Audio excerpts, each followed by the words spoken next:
Mic check, 1, 2, 1, 2. Good. I got you. Loud and clear. Yes, loud and clear. Cool. Welcome to the, what are we at? 4th episode of the To Dad From Dad podcast. Before we get started, just want to say the best way that you guys can support the channel right now is liking and subscribing on Facebook, Instagram, YouTube. The podcast is up on all of the popular platforms, Spotify, Apple Podcasts, Google Play Store, all of that. So our biggest goal right now is just growth. And so the way that you guys can help us grow is just share with somebody that you think might need to hear what we talk about. So appreciate the support there. Today's guest is Mr. Ryan. Ryan, welcome. Mr. Lee, thank you for having me. Absolutely. So just to jump in here, let's give some context to a couple things. First, we'll start with tell us about what phase of life you're in, and kind of how we know each other, and just what season you're in. Tell us how old your kids are. Yeah. All that stuff. So I am in a phase of life where I have multiple kids in multiple stages. So I'm kind of straddling stages of life. I've got my oldest daughter is 16, so she's driving high school, has her eyes on college. So that's one stage of life that we're learning about. I have a 14-year-old son that is a whole nother ball game and stage of life. And then a daughter, Emerson, that's 11, that is kind of at the lower end of the scale, but her being 11 years old with a 14-year-old and a 16-year-old sibling makes it different than when the other two were 11. Right. And Emerson has played soccer with your daughter, sweet Kenna. That's right. And so that's where our families got to know each other. Yep.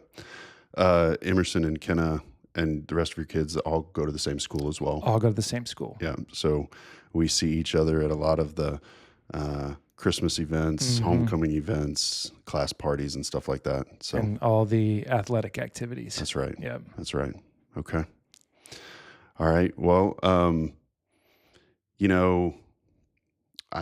guess just to kind of get us started here, what you just mentioned that you've got a lot of different phases of life going on with your kids, and one interesting thing kind of about our relationship is that your youngest has I think the same birthday. That's correct.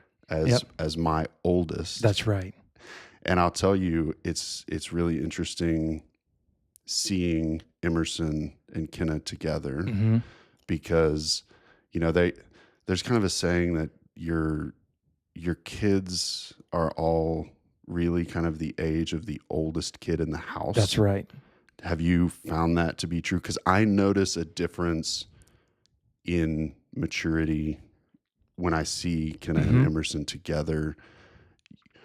Context of humor. Absolutely. What they've been exposed to. Yes. Because you guys likely, whereas we're watching video, movies and things like that, and we're kind of watching, Kenna's limited by that, right, based on what the youngest can watch. That's right. And the youngest gets to watch a little bit more because we're trying to cater to Kenna as well. That's right. What's it like, with Emerson, and how have you guys kind of managed that?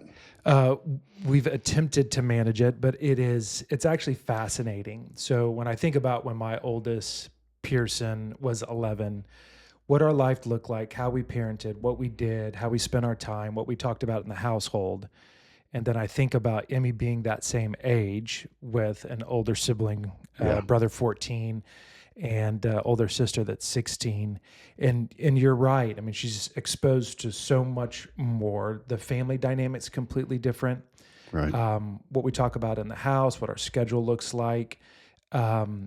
It forces her to almost grow up faster than the firstborn whenever they were that age.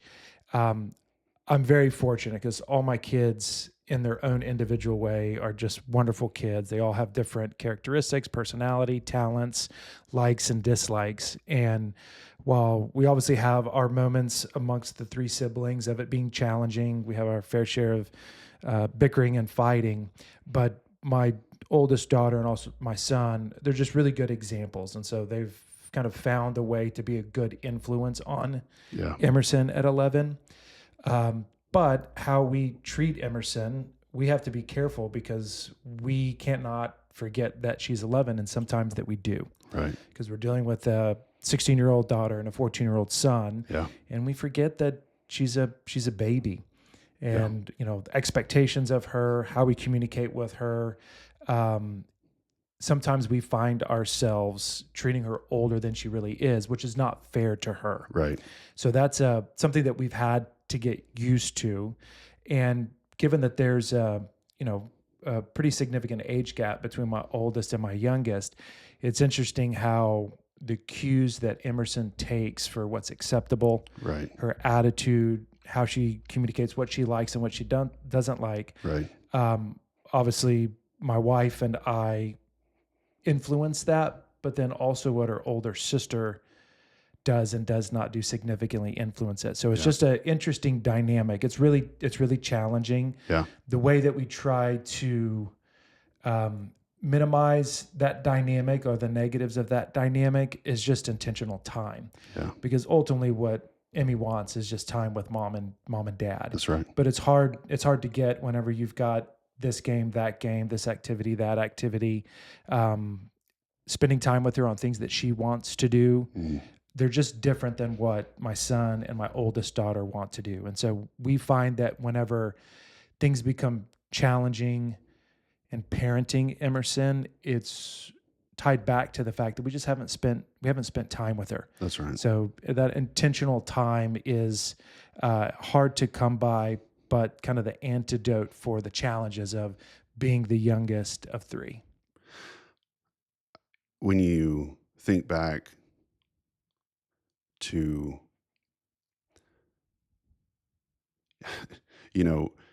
Kenna and Callie, my two daughters, are 3 years apart. Mm-hmm.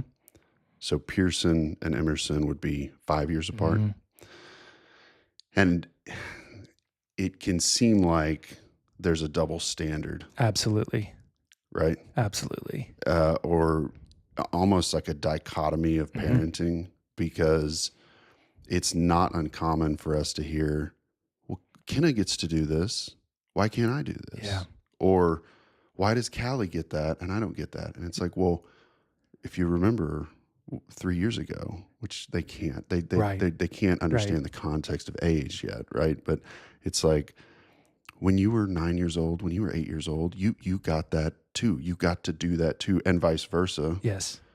But it's a tough spot to be as a parent because it seems like a double standard. That's absolutely right. And, just as something as simple as unloading the dishwasher, which is the responsibility of all three children. Yeah. And despite our best attempts to get them to do it all at the same time, to minimize, this is not fair.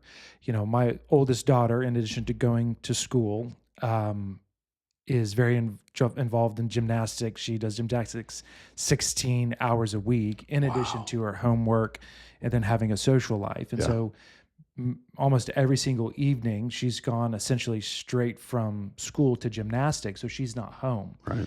So when it comes to Reed, Emmy, you need to unload the dishwasher. Yep. Very frequent responses, but why doesn't P have to do the dishwasher? Yeah.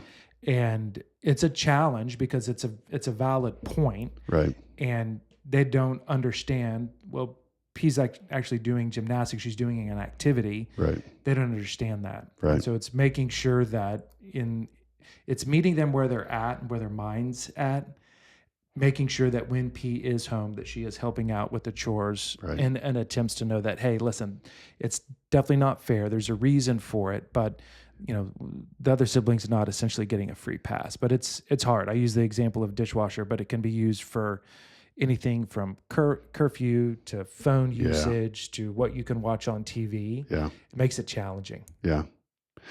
We actually, to start the new year, we've been struggling with being consistent with the girls having some household Yeah. responsibilities. Hmm. And so we don't do this often, but we had like a family meeting, I love it. sit down I and love it. talk. And the sentiment that came out was they don't have the context of how much mom and I do Hmm. on a daily basis. Yeah. And there was a little bit of like, why is it that dad gets to sit in his recliner after dinner and we have to do the dishes? Yes. Or, why doesn't mom have to take the trash out? Why is mom able to go sit on the couch and read a book or Hmm. watch Dancing with the Stars or whatever, Right. right?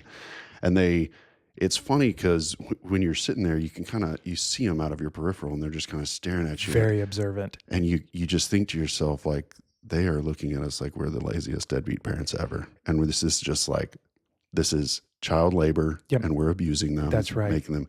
And so we tried that as they get older, we sat down and we were like, hey, did you know that there's a lot of bills that have to be paid every month? Right. Yeah. And there's Christmas shopping. Right. And there's cleaning the house. Right. There's a lot of stuff that goes into cleaning the house. There's back to school shopping. There's making sure that you guys have insurance and scheduling doctor's appointments. Right. And it's like, we want you to understand there are things that you can't help us do. Right. And we don't ask you to help us with those things. Right. The things that we're asking you to do around here, fold your own laundry, bring your laundry downstairs, do the dishes. Those are all things that are age appropriate and you have the skill set to do those things. We're not asking you to fill out our tax return, Yes. And I think that helped with them. Mm-hmm. I mean, I was relieved for the last week or so. They have been, there hasn't been that like just staring at us. Yeah. Like, what are you guys doing sitting on the couch? The What are we-" judgment stare. Exactly. Yeah. Have you guys experienced that at all? Only every single day. It is, when your kids are younger, there are certain things that are very difficult to parent that actually become easier as they get older. Mm, There's the reverse of that. There are things that are more the reverse of that. right. Having a very aware, intelligent, engaged 16-year-old and a becoming intelligent and aware 14-year-old, they understand that concept. Right. And so we don't deal as much with them on that mindset when it comes to asking them to do things. You still get the teenager response just because they want to do something different with their time. Right. But the youngest one is very fond of questioning or pointing out the level of effort in the moment of Right. mom and dad versus what's being asked of her. Yeah. And I'll be perfectly honest, that is a trigger Yeah. for me. Yeah. And I don't always respond as constructively Right. as I need to in that moment. Right. She's becoming a little bit better at being able to do that. But when you throw that situation in the context of her older sister that is at gymnastics and not there, it makes it pretty challenging. So, Yeah. Awareness of mom and dad's role in the household and its impact on parenting, there's elements of that do become easier as the kids get older. Right. Is Pearson driving? Pearson is driving. Does she drive the other kids? Does she pick them up? She does. She's very good about that. She's good about that? Yes. Okay. There was an expectation when she turned 16 Right. and getting a hand-me-down car that there's times when she's going to need to help out the family and, Ubering the kids around. Right. And so unless Reed's got to be at school early for lifting weights or whatever he's going to do, she will take them to school, which is incredibly helpful because it allows us to get out moving and then get into our day. And then we ask her from time to time to help take kids to a friend's house or to a party or to run errands. And because that expectation was set early, Yeah. and she's kind of accepted that as a bit of a responsibility Yeah. in getting the car, she's handled it incredibly well. Yeah. There's the reality of having your oldest child that in your mind is just still a baby, Yeah. having the freedom to jump in a car and go somewhere, not only for just all the safety concerns of just Yeah. driving around, the area that we live that's very interstate intensive, Yeah. but the choices that she has when she's out and about, how she That's right. chooses to, spend her time, where she goes. It's kind of created a lot of angst at the beginning with mom and dad about how is she going to handle it. Yeah. And there's plenty of parenting moments about, hey, listen, when we say we need you to be here at this time, you need to be home at a certain time, that does not mean a departure time. That is an Right. arrival time. Right. So little things like that still provide challenges having Yeah. a 16-year-old driving, but Pearson's great and very helpful being mobile. Mom and dad take advantage of it quite often. You reminded me, I've been thinking about this a lot lately, which is we all remember, you remember what it was like to get your driver's license. Oh, absolutely. And as I reflect back on some of my choices, Mhm. because I've been trying to figure out, like, what is the source of this fear or anxiety about your kids having that freedom Yeah. to drive. Yeah. I think a big part of that as a parent is your memory of how you were as a 16, 17, 18-year-old driving a car. Yes. And you have more perspective now. Yes. You've seen a lot more really bad car accidents. Yes. You've seen the impact that it has on families. When you're 16, 17, 18 years old, No you're clue. bulletproof. Yes. The fact that you could get hurt in a car accident is not even on No. your mind. And so I've been thinking a lot, like, I'll be there in 5 years. And I think my source of fear and anxiety stems from the fact that I know what I was like driving a car at 16. Yes. Yeah. I hope you don't do a podcast reliving the moments of what we did when we were 16. Yeah. But it's different today. We've got apps on our phone That's right. that not Yep. only track location, but speed and everything. So despite having that monitoring, there's still that fear because of our own experiences Right. and because they don't know what they don't know. Right. And not only for just the topic of driving, but really anything as kids get older, that they're going to experience life. Right. And those experiences are not always going to be positive. They're going to have failures. They're going to have challenges. They're going to have mistakes. And the consequences of those mistakes and those challenges as they get older are much, much more significant. That's right. So I think about that has a tie absolutely to driving, but it really has a tie to everything that they do as they get older. Their choices just have greater consequence to them. Yeah. That I think is the root cause of some of the anxiety behind how we feel about driving most of the time. Man, I haven't thought about that. That's going to be a common theme on this podcast. Yeah. I'm learning so much from people, but you just kind of opened a door for me, which is there's this period from 16 when they start driving, maybe it starts at 15, 16 to 18, where you have a kid under your responsibility who is put in a position to make choices that have consequences that can affect them for the rest of their life. Yes. And you aren't in control of what they physically do. Mm-hmm. And so, it's kind of like being maybe being like a professional sports coach, and you're standing on the sideline watching the team lose in the final seconds of the game, and there's nothing you can do about it other than stand on the sideline and try to coach and direct. Right. But oh gosh, that sounds awful. Yeah, it's pretty heavy. The other one of the things that I've read about and it really hit home is, Emerson is 11, and in the amount of time that we are going to have with her, so 100% of the time with mom and dad, and our time through her actually entire life, we've reached about 70% of our That's time right. with our 11-year-old. That's crazy. And for our 14-year-old, we've spent about 80% of the time that we'll spend with him in his lifetime. And when you look at a 16-year-old, you're starting to get closer to 90%. Right. And so as they get older, your time with them decreases. And so the opportunity to impact and influence is just because of sheer presence becomes much, much lower. Yeah.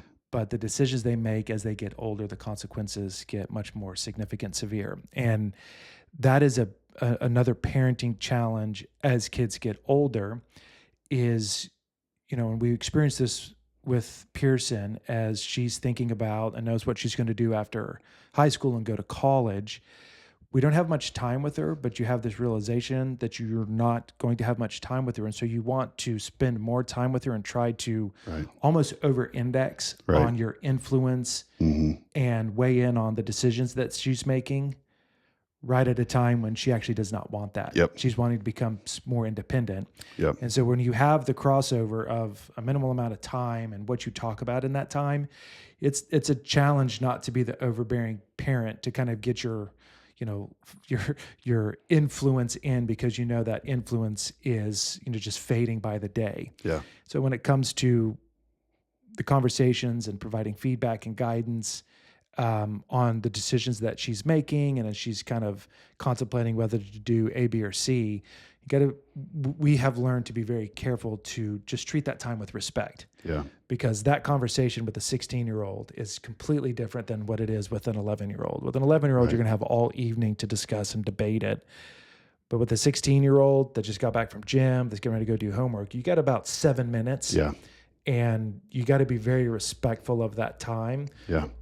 Just to make sure that you don't disenchant them and push them further away from wanting to spend time with mom and dad. Are you keenly aware of that in the moment? Because in hindsight, I struggle with this today, but I can imagine a 16-year-old daughter comes in and says, "Hey, I need some advice," or "Hey, I need to talk about something." Or maybe they don't say that. Maybe they just start talking. Yeah.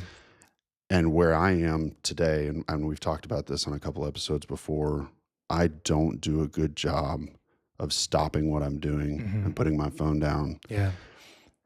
But I could see how your perspective changes as your time gets less and less. Like if your 16-year-old daughter comes in and looks at you and says, "Hey, can we talk for a minute?" You're probably like, "Oh crap. Gonna lock in." Yeah. Yes. Let me put this stuff away. Yes, of course. What do you need? What do you got? I'm That's here. right. Intentional presence is different for an 11-year-old and a 14-year-old and a 16-year-old.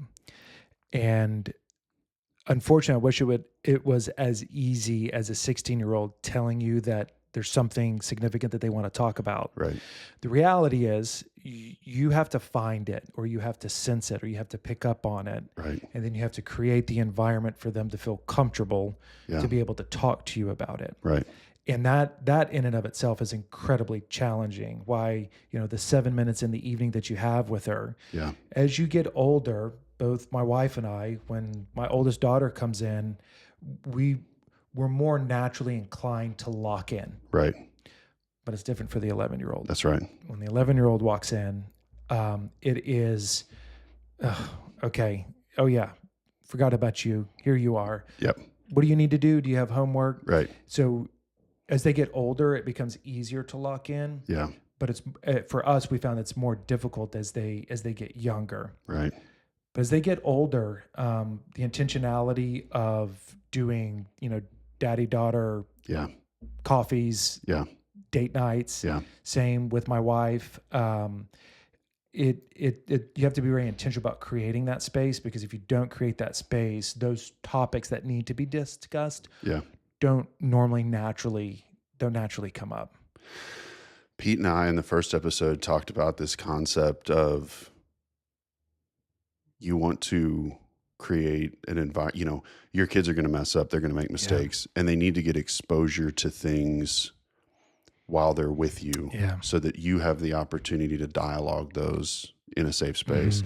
And you just mentioned, we try to create an environment where they're comfortable doing that.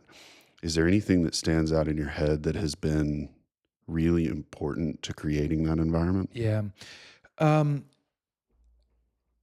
definitely have not figured that out. Totally agree with, that was a great conversation with Pete. It's absolutely true. It's so incredibly important. It looks different for every kid. I would say that, you know, what what works for us is just making sure that we're developing the trust with each of our kids with no strings attached. That it is just going and spending and enjoying time together Yeah. so that they know that we're human, that we love them, and that we care for them, right? We're not want to spend time with them just because we want to work with them on basketball. Right. We don't want to spend time with them just because, you know, they got in trouble and Right. you want to talk through it with them. And so Yeah. kind of creating that neutral space Yeah. and developing that trust with no strings attached that's related to anything that's going on in life Yeah. has worked for us, but that's not something that is easy to do. And when I wake up in the morning and think about what you could do better as a father, that's definitely one of the things that comes to mind, is being more intentional about developing that trust, just because of the person that they are, Right. not what they do as that person. That's helped. That's when we found that the kids feel more comfortable. That's normally when a lot of the conversations that you want to have with your kids Right. come out, or it's the right environment to be able to ask them the questions about things that you know that you need to talk about. Something that's been really weighing on me lately along that thread is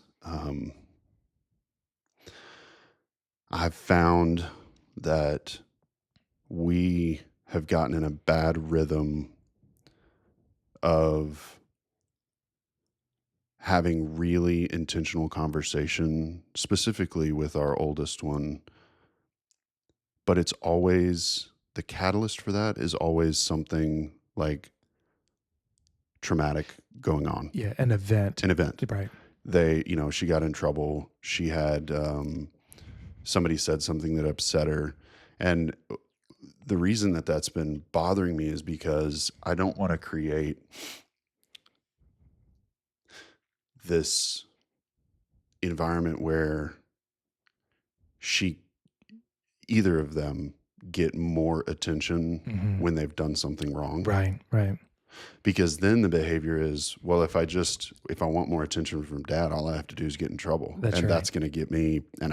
Now look, I might be getting my butt chewed for an hour, but I'll get to spend an hour with dad, and I have his undivided attention. Yeah. And man, I think I don't even know that kids make that conscious decision. They don't. But I think it's a learned behavior. It absolutely is. And I would say that's like an epidemic for kids with parents who aren't aware of, like, hey, there needs to be times where it is a perfectly normal day. Yeah. And I sit down with my kid and I say, "What's up with you? Yeah. What's going on? How you feeling? What you thinking?" Right. Yeah. And what's funny is we've done that. I've done that a few times, and what really breaks my heart is when I do that. And this is how I know I'm not getting it quite right. When I do that, Kenna or Callie will be like, "Is everything okay? Yeah. Did I do something?" And I'm like, "Oh, man, no, I'm genuinely I just want to talk to you." Yeah. And they're like, "Oh, that's weird." Yeah. I'm like, "Oh, come on. That shouldn't be weird. It shouldn't be weird." Yeah. Yeah. Yeah. It as you get older, it's a bit easier to kind of have those conversations, but it's only because you only have so much time with them. Right. One of the things in this conversation that having listened to the first couple episodes of the podcast, which have been fantastic, we're talking about being a father, we're talking about parenting, and what really impacts the degree of challenge of parenting a lot of time has to do with like what I'm going through as like a man. That's right. And juggling the responsibilities of providing for the family, trying to be a good husband, being a good father, but doing what you need to do for your career. And if you attempt to have a social life or have a hobby, how all of those things are going impact where your mind's at or where it's not, as you need to do these things. Right. And, getting my head in the right spot to be able to have those conversations. And I can't tell you how many times where I know I've needed to have a conversation, or I have had a conversation, but my head and my heart's not in the right spot. Right. And it may not be anything related to like that situation with the kid, that has not worked for the kid. So if I don't show up as my best self, right head spot, right heart spot, Right. those conversations with the kids or my interactions with the kids are nowhere near as productive as they need to be. So, being a father, and I thought about this after listening to the first couple episodes, I think, we're on this earth, for the glory of God, and everything on this earth really points back to Him. Right. And being a father really just, there's nothing else in life that holds up a mirror like being a father Right. to who you are, what you do, how you do it, and why you do it. Right. And making sure that, dads are taking care of themselves in a good way, Yeah. spending time in the Word, right? Yep. Making sure that they're paying attention to their physical, mental, and emotional health. Yep. Not forgetting that, they're a husband, and not letting the chaos of the world or the day or a career kind of overwhelm them. That's to right. kind of get your head and your heart in the right spot to be a good dad. Because Yeah. every time, even my intentions are to be a good dad, but I'm not in the right spot, my kids unfortunately get the downside of that, right? That's They right. kind of get the butt end of that situation. So taking care of yourself the right way has had a really big impact on what I feel like are my best efforts to parent. I don't know if you've had a similar experience. Yeah, man. So I'll be kind of generic here, but I have a lot of responsibility at work, Mhm. a lot of people Mhm. that I'm responsible for. And I'll tell you what is really what I've found that I need more than I thought I ever would is a good partner in Whitney. Yeah.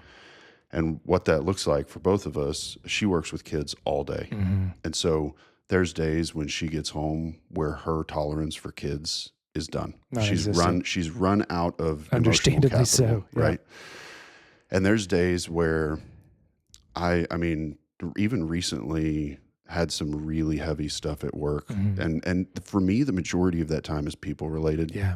whether it's we've got somebody that got injured, or we're dealing with a complicated situation, personnel wise, whatever. Right. And Whitney and I both, we've had a lot of success when I can come home and I can say, and I'm not going to lie to you, dude, there've been a couple times in the last year where it's like on the verge of tears. Mhm. Like, Yeah. and I've walked in and I've walked straight to Whitney and I've said, like, I just need you to know I'm having a really hard time holding Yeah. it together today. Yeah. And I need to just go sit down for 10 minutes and Yes. I need to like decompress, and I will do my best to put on a brave face and be here. But making sure that Whitney knows, okay, he's trying to cope with this. He's got a lot on his plate, Right. and she needs to be able to do the same with me too. Absolutely. Because the other thing that, and I don't know that we're doing this right, but Mhm. I try to be transparent with the girls about where I am mentally. Yeah. Meaning, I will, if I'm getting a little short with them, or because gosh, they get home from school at 3:30, 4 o'clock, and they're really excited to see me Of when I get course. home. Yeah. And I'll just be honest with them, and I'll just be like, girls, I have got a lot. I've got a lot on my mind. I've got a lot on my plate. Yeah. If I don't see myself, or if I'm short with you, I need you to just give me some grace, Mhm. because it has nothing to do with you. Yeah. I have to work through this. And I think with older kids, like 8 and 11, they're starting to understand that. Yeah. And it takes the pressure off of you as a dad to just set the record straight with Yeah. the whole family. Yeah. Your wife, your kids. So the other thing that you mentioned is, we're getting kind of deep here, but I've struggled. It's not seasonal depression, Mhm. but I've struggled with cyclical periods of being really good mentally and really not Yeah. good. Yeah. And I don't mean like in a dangerous way towards myself, but like there's Right. times where mentally I'm really good, and Mhm. there's times when I'm not. And what I've learned over the years is there's some really important things that I do that keep me in a healthy place. Yeah. One of those is exercise. Absolutely. And it's, I get up every morning at 4:15 and I go to the It's gym, great. and I'm back here. I try to be back here exactly when the kids are waking up. Yep. And from a, regulating stress standpoint, Mhm. having time to myself, and it's guilt-free time. Yeah. It's guilt-free time because the kids are here, they're asleep. There's nothing else I'm supposed to be doing other than exactly what I'm doing in that moment. Yeah. Right. And I can listen to podcasts, I can listen to music, I can sweat, I can suffer, Mhm. and then I can come home and I can start my day. Mhm. That is really important to me. Yeah. And I enjoy doing it, but there's days where I don't want to get out of bed and go do it. Yeah. But that's one of the things that I have to do to be the best version of myself for the family. Well, I think as fathers get older, finding what those things are for you is incredibly important. I have my things. Exercise is one of them, whether it's lifting weights, going to play tennis, Yep. and who I am as a person that is directly correlated to how I parent in a positive way. It takes a level of discipline to do it. It's not always convenient, to your point about Yeah. waking up early. It takes a lot of time. There's other things that you have to say no to be able to do it. Right. And whether it's exercise or, doing something else, making sure that you are who you need to be is going to result in you being the parent that you need to be Yeah. for your children. Yeah. And it took me a while to figure that out. Yeah. I think there was an expectation of this parental perfection 100% of the time, and you just needed to suck it up, buttercup, and you needed to do better. Yeah. It's just not realistic. That's right. And as I've learned, not only for myself, but then also to your point about Whitney, working with my wonderful wife who has a full-time job. She started her own business, and is just an absolute superhero. That open communication about how we're doing between each other, so that one of the other can kind of surge in to maybe cover the gap That's while right. while the other individual gets themselves right. It's like a hack. It really is. Yeah. And the importance of that spouse Yep. that loves you, that trusts you, and knows that you're doing the best that you can for the family, for her, and for the children. Being vulnerable and Yeah. saying, "Hey, I need 30 Yep. just to get right." It took me a long time to get to that point, and if I'm being perfectly honest, I'm not doing as good as I need to in that. Yeah. You do it for the sake of yourself, but you're really doing it for the sake of how you parent, Yeah. because you show up better. Yeah. And just to be realistic, there are days where I think I've had a hard day and I walk in the door and I can just tell. I'll look at Whitney and I can just tell, oh, she's had a hard Oh day. yeah. Yeah. And it's kind of like, and you said suck it up, buttercup. There are times where you have to just say, embrace the suck. Oh yeah. And just say, okay, well, she's not in a place where she can take on anymore. Yeah. And I'm going to do that. And, I haven't talked about this with her, but I'm sure she has the same feeling. There's probably days where she comes home and she's like, I cannot wait for Lee to get home because I need 10 minutes to myself. And I walk in the door and I have that look on my face. And she probably says, Ooh, okay, here we go. here we go. That's right. That's right. But that's why it's such a blessing to have a good partner in parenting, right? Absolutely priceless. And, the only reason that, there's any positivity or constructive learnings about parenting is because of my wife. Yeah. She's the one that is, the anchor, and just has taught me so much about parenting, mainly through the mistakes that I've made, but has done so with the love and the grace. And, Yeah. Been married for absolutely 20 years.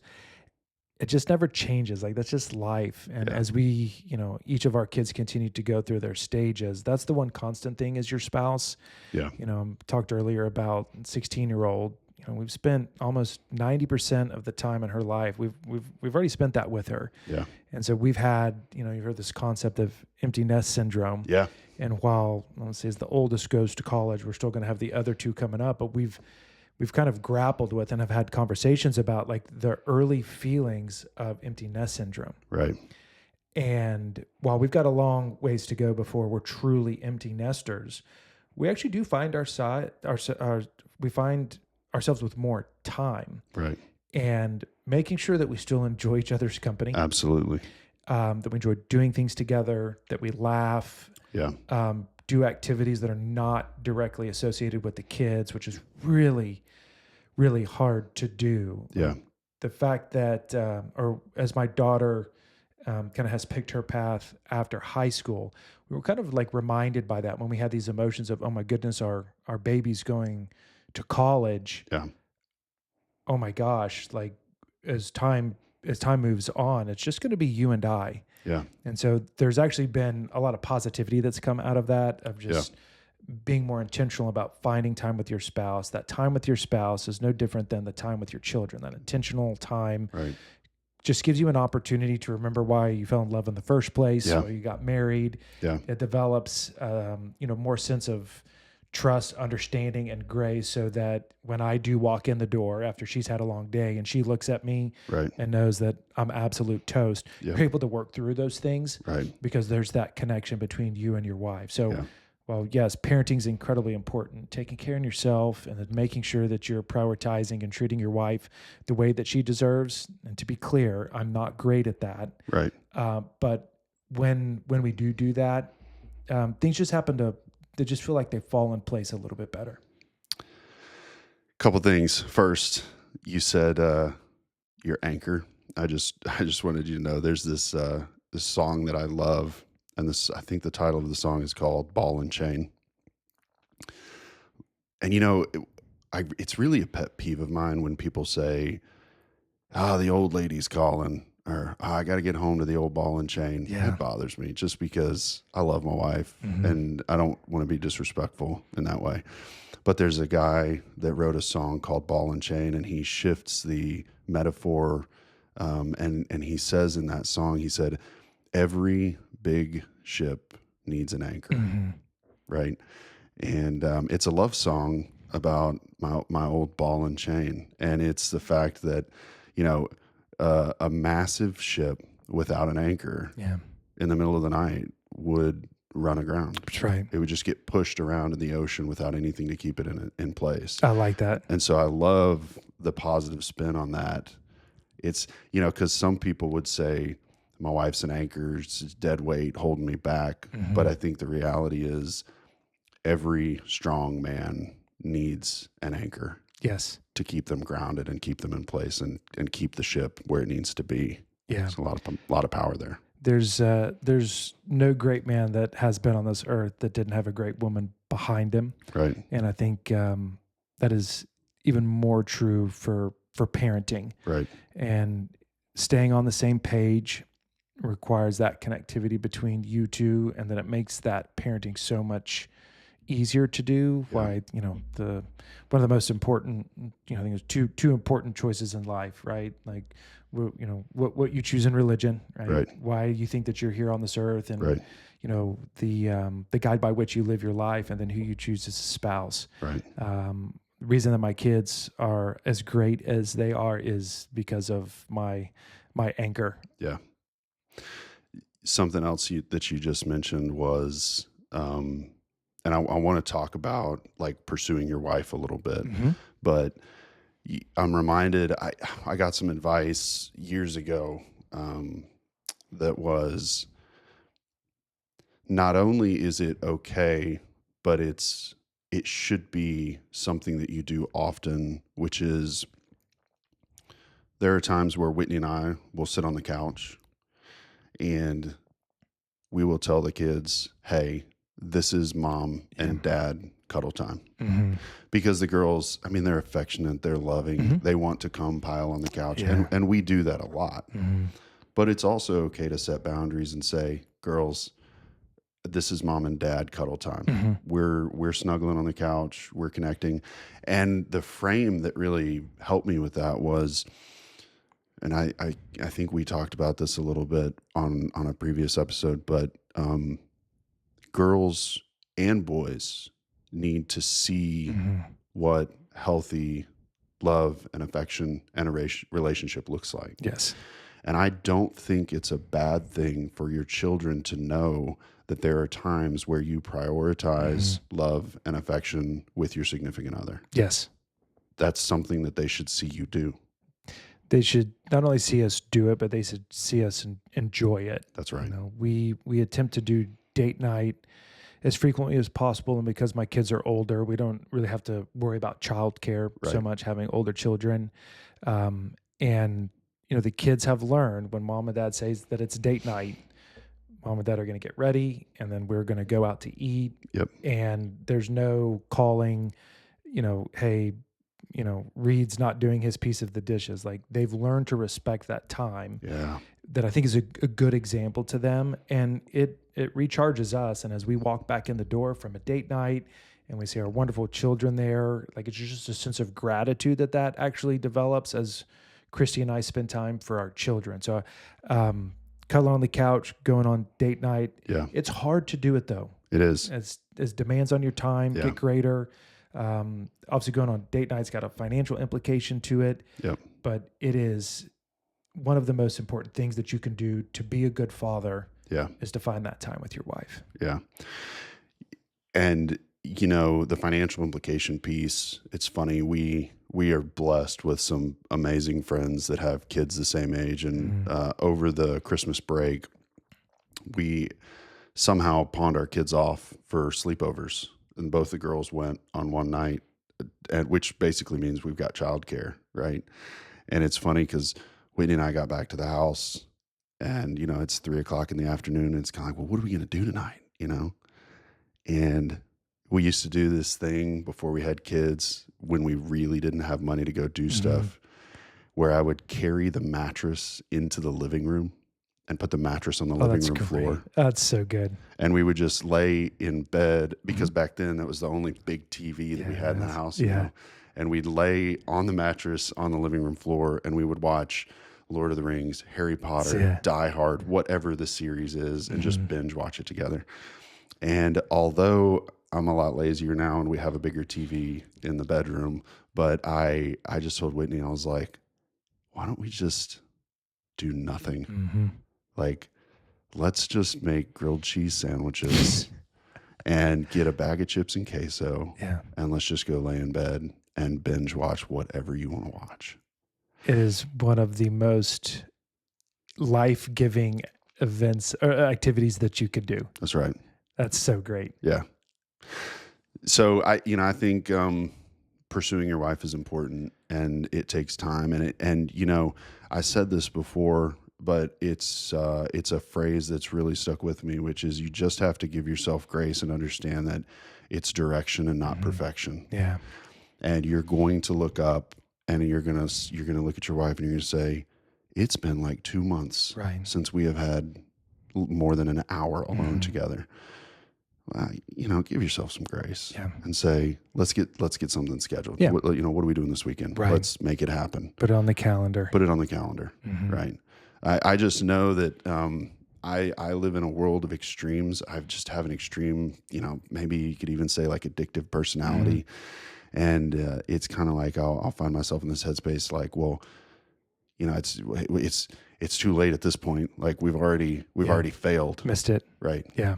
And the reality when I find myself in those situations is I'm just one decision away from being back on track. Yeah. I just have to do the thing. Yeah.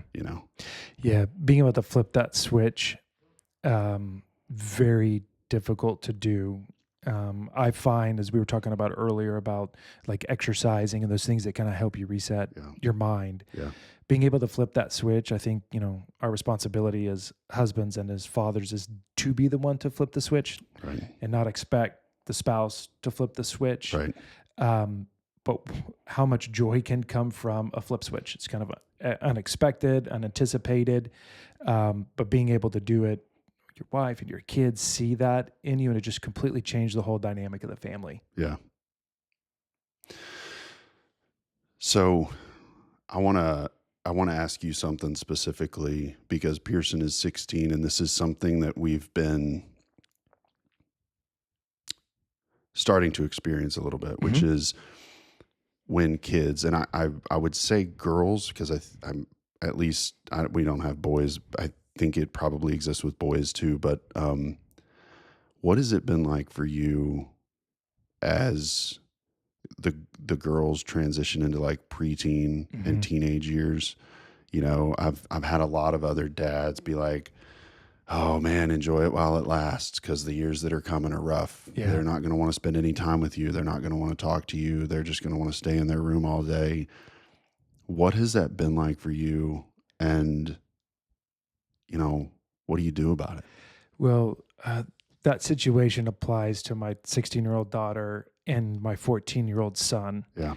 Um, every father in that stage is going to go through some version of that just because it's when those kids are just kind of finding their own identity Yeah. and they're under so much pressure during the day, academics, friends, whatever activities that they're in, that they also have a tremendous amount of hormones that are changing in Absolutely. their Yeah. body that Yeah. affects not only their body but their mental state. And they just kind of want time to like decompress and like do their own thing and not have mom and dad tell them what to do.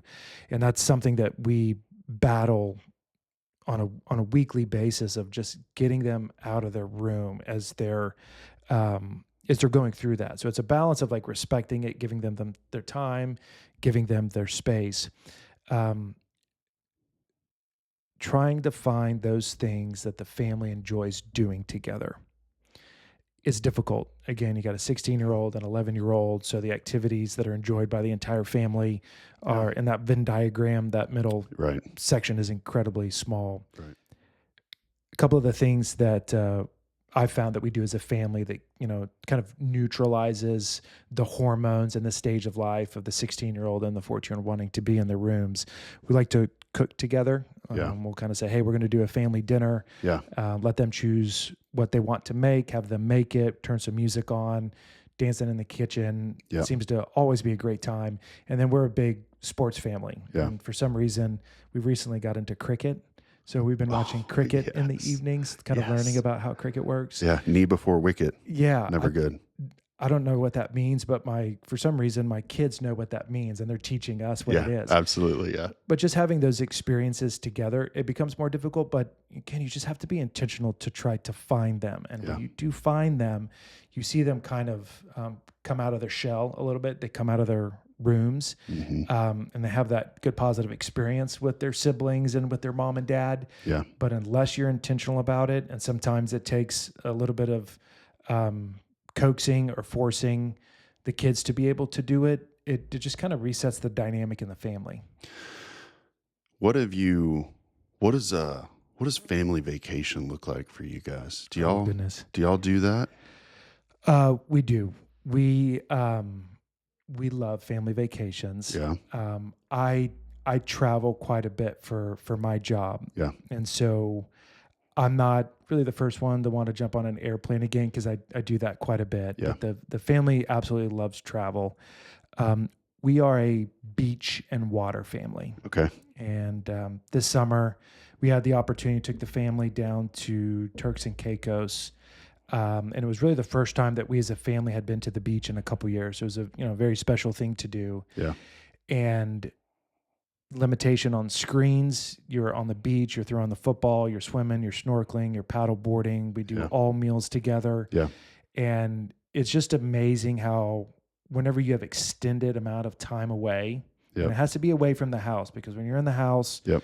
on spring break, you still have all the pressures of being home and laundry, but being away is really when the family's at their best. Yeah. Everyone's battery gets recharged. We make sure we're intentional about doing what each of the kids wants to do. Right. That's a big vacation. Obviously, those don't happen very often. Right.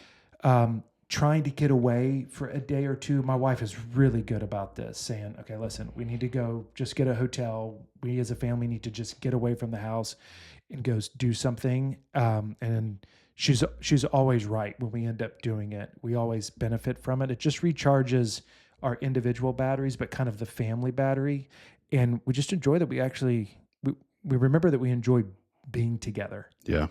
Do y'all enjoy doing vacations? Yeah. We are on a mission to get the girls to every national park before they graduate. Oh, it's great. Whitney and I, well, I don't remember going to a lot of national parks as a kid. Mhm. I traveled a ton as a kid. My Mhm. parents were a lot older, and it was a story for another day. But I traveled a ton as a kid Mhm. on airplanes with them, and so we tent camp as a family, Oh, that's which great. seems insane. I love it. Whitney not so much, but she puts up with it Mhm. because what we've really kind of decided is the girls absolutely love tent camping. We all sleep in a 6-person tent, Mhm. and so we go on a road trip every year, and it's normally 8 or 9 days, Mhm. and it's 2 national parks. There've been a couple flights out to California and Mhm. Washington just because the drive's not worth it, but Yeah. um, it's funny. We're being very strategic with that though, because love all the national parks, but they're Mhm. not all created equal. Oh, okay. And so we've tried to hit the national parks that we need to just go because they're part of the national park system. Yeah. And we're saving, like we haven't been to Yellowstone. Oh. We haven't been to Yosemite. We haven't been to the Dry Tortugas, which is down in the Florida Keys. Yeah. We're saving those.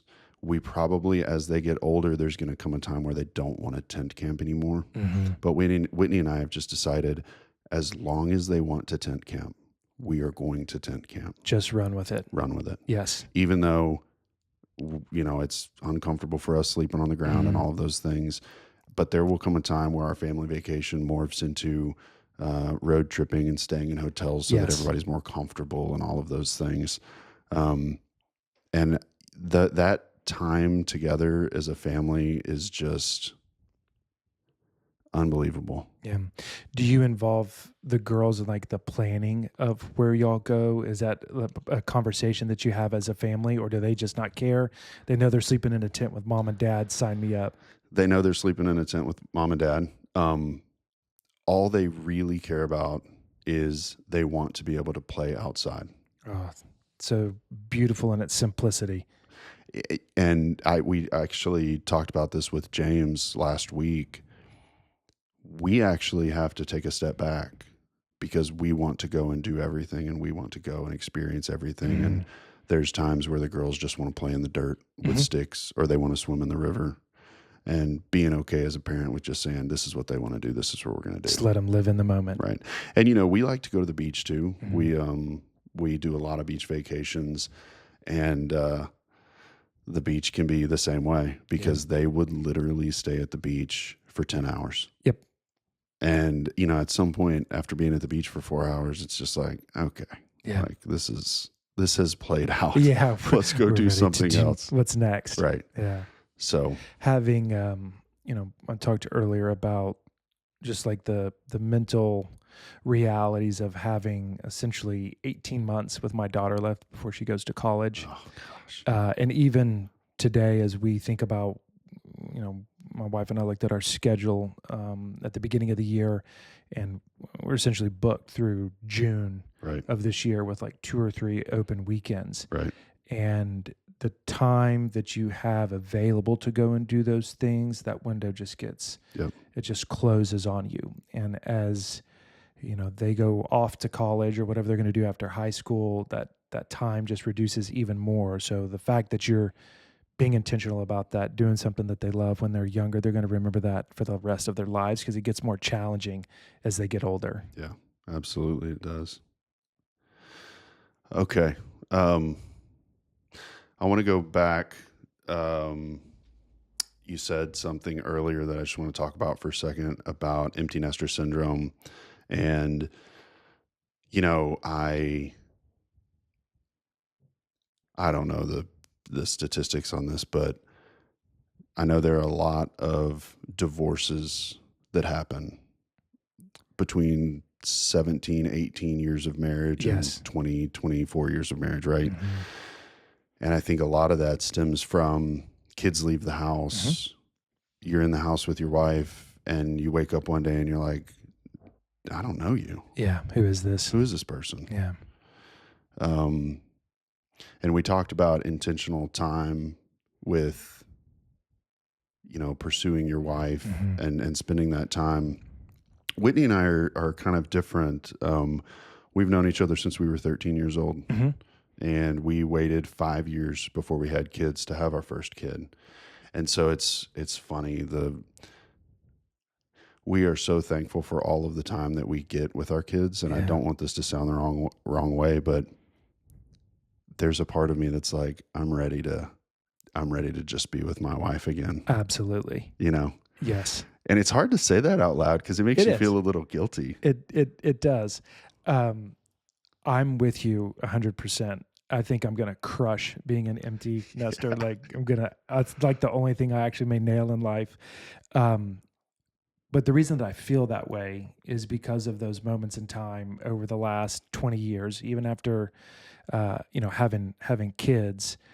Of, oh man, I really like you and I love you and I spend time with you and I wish that we could do more of this. Right. If you're not intentional on, keeping the fire alive or kind of keeping that mindset up about your spouse, Yeah. I absolutely can understand and can appreciate why the divorce rate is so high at that Yep. phase of life. And life's difficult, it's incredibly complex. We as individuals change over time, environments change over time. Um, but spending that time together, not only for the sake of your spouse, but also for the sake of your kids, has me very excited about empty nester. I sometimes admittedly dream about not having any kids in the house for extended amount of time. Right. Um, yeah, it's a very, very good point. Yeah. I think that's a good word. And I think for people listening, like if you're a dad, if you're a spouse, and this is really making you feel guilty, or maybe this is something that you struggle with as a husband, man, it's not too late. Yeah, Just start today. yeah, Just pursue your wife. yeah, Don't look up after your kids leave and find yourself married to a stranger, and that's 100% in your control. yeah. I think a lot of fathers our age that have take the responsibility of providing for the family very seriously, and they're very involved and engaged in their work. You referenced it earlier. Right. You've got a big job, got a lot of responsibilities, a lot of stress that comes with that. I think work and the emotion and the time associated with work can be one of the biggest undermines of being the best husband and father that you can be. Yeah. And of the many challenges that I to this day struggle with is deprioritizing, Right. to make room, space, time for the wife and the kids, because it's very easily to mentally justify prioritizing that over your wife and kids. Well, if I can just do this, then I can make more money. I can get that promotion. I can get this bonus. And then I can do this for the family. Therefore, Right. me spending the time and the effort um, in work versus the family is probably one of the most consistent recurring challenges that I have, that try to get better at every single day and have moments of clarity where it's easier to make those decisions than just moments of abstract disaster of, choosing work over wife and family. So not only the time with the wife, but kind of where you choose your mind to be when it comes to time. That's right. Work has been a big challenge for me. Yeah. This is something that Whitney and I have really opened the door for communication on, because something that I wrestle with a lot. I said this, I think, with Pete, which was, I'm trying really hard to do it better for my kids Mhm. than I had it. And what that means for me is, absolutely, I want to be a better father. I want to have a stable home environment. My parents got divorced when I was 10. And my life after 10 was utter chaos. A lot of dysfunction. We moved almost every year from 10 years old till I Oh, graduated goodness. high school. And I would love to get into that more at a later date. But I wrestle with this concept of my number one priority is my family. I work hard to provide for my family. And I'm keenly aware that my number one priority is my family. But my efforts at work and the fruit of my labor at work allow me to provide for my family in a way that I didn't have.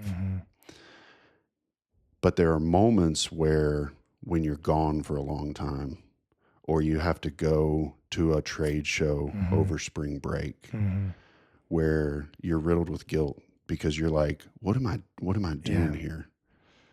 The only reason I'm here is to provide a better life for my family.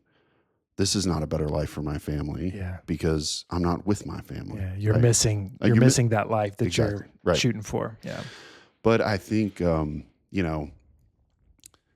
I think again, just you have to give yourself some grace and understand that I hope to be able to bless my kids with generational wealth. I hope to be able to help my kids financially start their lives that I didn't have. I hope to be able to help them either go to secondary education, start a business, pursue some type of technical trade, whatever that looks like. And, I just have to, it's kind of like sacrifice now or sacrifice later, but you have to sacrifice either way. And I don't know that there's anything to be done there other than to just keep that frame of reference. Because, the work-life balance conversation, I don't know that work-life balance really exists. No, it doesn't. There's times where it's 80% work, 20% life. And then there's times where it's 20% work and 80% life. That's right. It's never 50-50. It's never going to be 60% family, 40% work, but just being aware of that and understanding that the seasons of life and dedication and work that are required to do what you want to do for your family. And that's okay. Like give yourself a break there, but be aware of it and talk to your spouse about that. Right. Yeah. So the communication, and you've mentioned it a couple of times between you and Whitney, is the expectations about, what you want to accomplish as a family or what you want to accomplish for your kids. I think, we have some of our biggest challenges in parenting is when we're not communicating. That's right.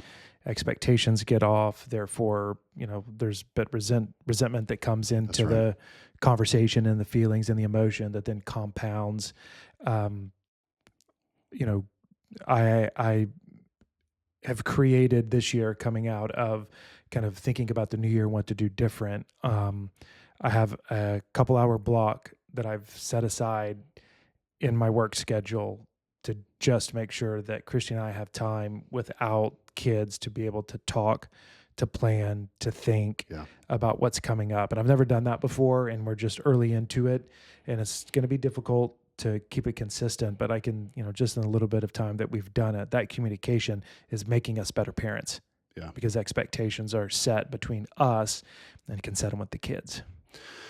One thing that I've done in my professional life is there's a very, very well-respected guy in my industry who said this.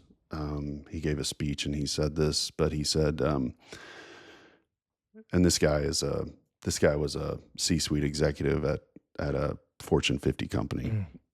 And so, but he said, my family is my number one priority, and kind of just regurgitated some of what I said just a minute ago. But he said what he does is the first thing that goes on his calendar for every year is his family. Family calendar. It's his family calendar. That's great. Now that doesn't mean that he doesn't still miss things. Mhm. And that doesn't mean that there are times where he has to make the decision not to be there, Yeah. because that's what the demands of the job Yeah. are. Right. But at least give yourself the opportunity to plan around your family life, Mhm. because, like, I'm in control of a lot of my schedule. Mhm. And not everybody has that freedom, but there are a lot of things that I can't miss. But Mhm. there's also a lot of things that if I tell them what days I can't be there, they Mhm. won't schedule them on those days. Mhm. And and I already did it for this year. I planned I know every day that the girls aren't going to be in school. Yeah. I know every day that I need to be here because Whitney has something that she needs to take care of. Mhm. It is the first thing that's on my calendar for the year. And I would just say I started doing that 2 years ago, and I found I'm naturally able to be at more stuff Mhm. because I took the Yeah. time to put it Intentional. on the calendar. Yeah. Yeah. Yeah. It sounds so simple, difficult to do, Yeah. but in doing it, there's kind of an unlock in Yeah. your time for not only yourself but your family, and everybody wins. Yeah. All right. I have 2 last questions for you. Okay. The first one is, if you could go back, maybe if you could write yourself a note. Mm-hmm. The title of the podcast is To Dad from Dad, because, what we're trying to do here is pass wisdom back, wisdom that we wish we could go back and give ourselves, but pass it on to future Yeah. guys that are behind us, Mhm. right? If you could go back to before you had kids or early in your fatherhood, Mm-hmm. what is something what would you tell yourself? Yeah. It's a great question. It's a very tough question. If I had to give you one answer, and we talked about it a little bit earlier, but intentionality with time. Hmm. I mismanaged my time as a father, and whether that was out of laziness, out of frustration, out of exhaustion, out of work, out of wanting to, go do this, go do that, I was not as intentional with my time as I needed to be. And it's that emotion that as I think about it now, it like hurts Yeah. because I know Yeah. how much I missed as I'm thinking about my children, where I've only got 30, 20, and 10% of my time left with them in life. Right. That just hurt deep down. Intentional time. And really just making sure that not only the intentional time, but making sure that my head was right in that time, Right. that the kids knew that I was their only focus and not thinking about or doing about anything else that was going on in life. I miss that. I Yeah. miss that pretty big, and I still to this day feel the need to try to make up for it. But I'm trying to make up for it at a time where they're not really interested and they don't really Yeah. need it. They needed it more back then. Right. Yeah. You reminded me, I was thinking about this the other day, because the James, which is the Mhm. podcast that'll drop this coming Sunday, he told me something, which was whenever they go on family vacation, it always takes him at least a day or two to kind of settle in Yeah. to being like vacation dad, Right. where he's in the right mindset. I know vacation dad. Right. Yeah.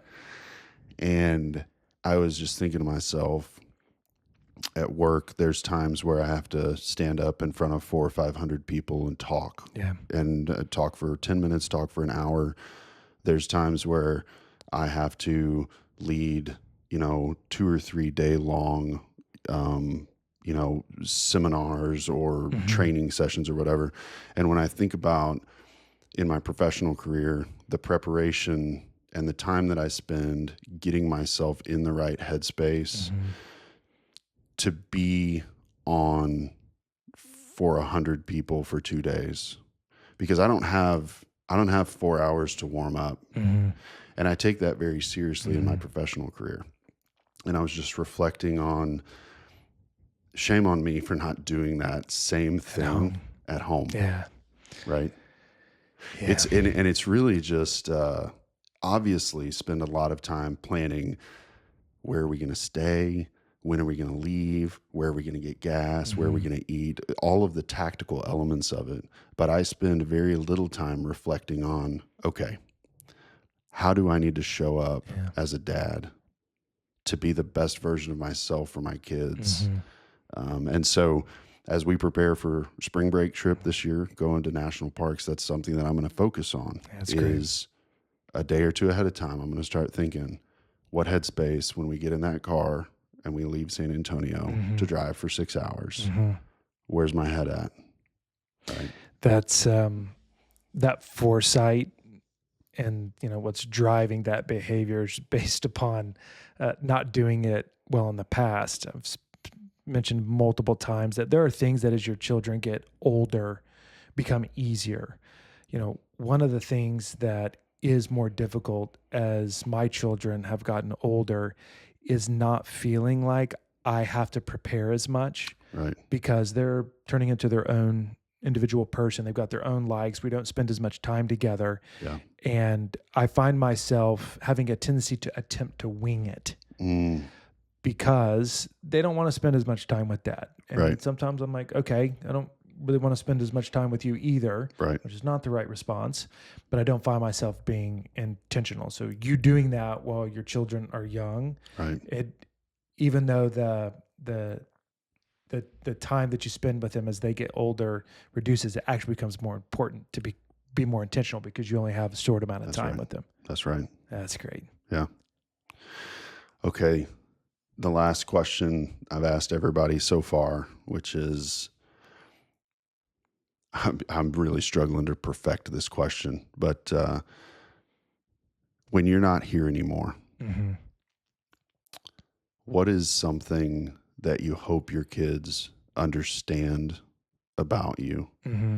And I clarify this every time, but I'm not asking what do you hope that they remember about you. I'm Mm-hmm. not asking what's going to be read off at your eulogy Yeah. at your funeral.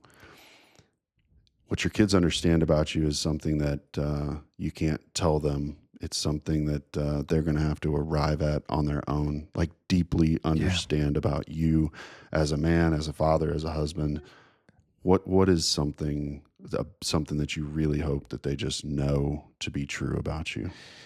Yeah, I've we talk about being a father. You've kind of referenced about your childhood growing up.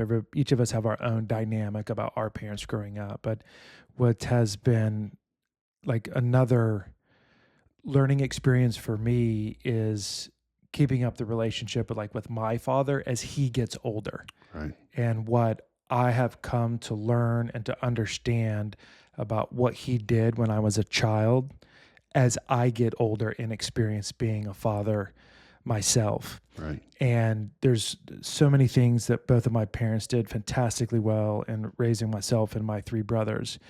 Um, for my children, even though that they would not understand it if I attempted to articulate it to them today, is that I just want them to be the best person that God wants them to be. Right. I don't care what that looks like. I don't care where it is. I don't care what they do. I don't care about their job. I don't care about their education. I just want them to be the best person that God wants them to be. Yeah. And that the decisions that I make, my attitude, how I engaged with them, not only them, but how I lived my life was because I love them so much and I want them just to be the best person that God wants them to be. Right. And it's a pretty complex emotion and feeling because there are so many things that as I'm debating a decision, as I'm trying to figure out how to handle a situation and that impacts my kids, like that's really at the root of it. But they don't know that now. Yeah. Right? They see that dad's on an airplane, Right.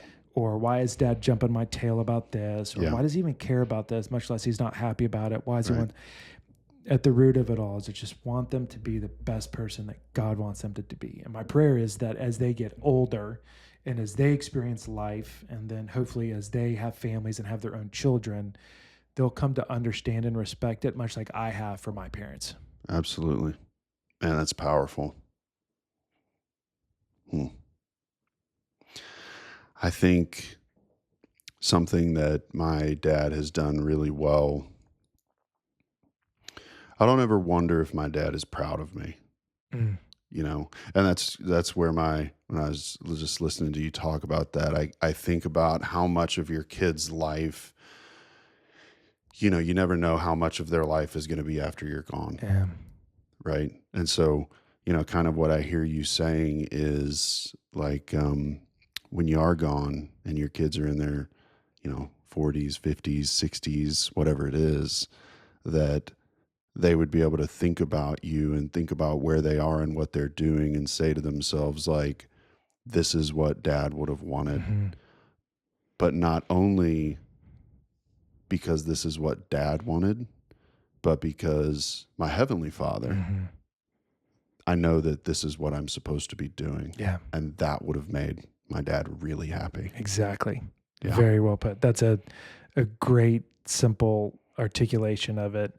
And, why I think that, well, we are going to be gone someday, Yeah. and our kids are going to have a portion of their life after we leave, and them having a little bit of responsibility to themselves of what I expected of them to be the best person that God wants them to be is a bit of kind of that legacy kind of lives beyond my time on this earth. Right.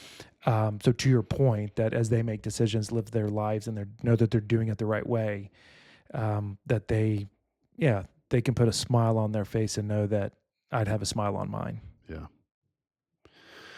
All right. Well, thank you everybody for listening. Again, the best way to support the channel at this point is just to share it.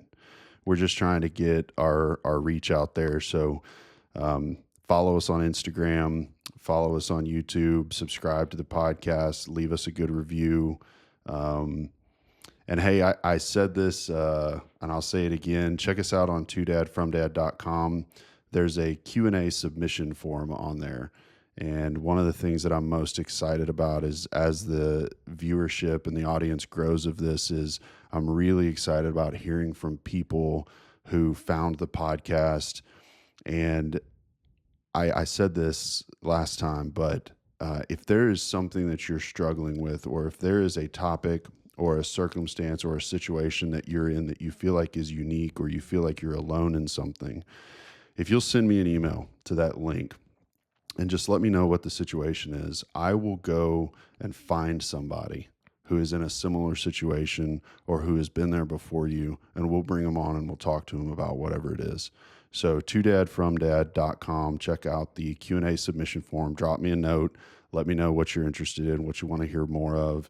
And I'll just also add that here in the next few weeks, we've got a couple folks coming on who aren't yet dads, and we're going to get to explore what it's like for them as they kind of decide when to have kids and what are the conversations looking like between them and their spouse with the phase of life they're in. And then we've also got some folks coming on who are in the grandfather stage. That's great. So empty nesters.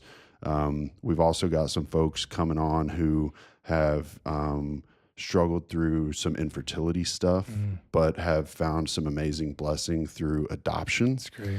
And then, we've also got some more blended family stuff coming up, some blended family stuff where, maybe if you listen to the episode with the podcast with Gray, maybe it was a circumstance where you didn't really get to pick your dad name because it was later in life. So we're trying to cover a lot of content with a lot of great human beings on the podcast. Ryan, thank you for being one of those. So glad that you came, took the time to do this. I appreciate it, man. Really, I appreciate the opportunity. And when I learned about, you starting this concept and kind of explained what you had in mind, it takes a lot to put yourself out there to be able to do it. I know I was intimidated. I tried to back out of this a couple times to conversation with you. I just think fathers, especially fathers that are maybe in our age bracket,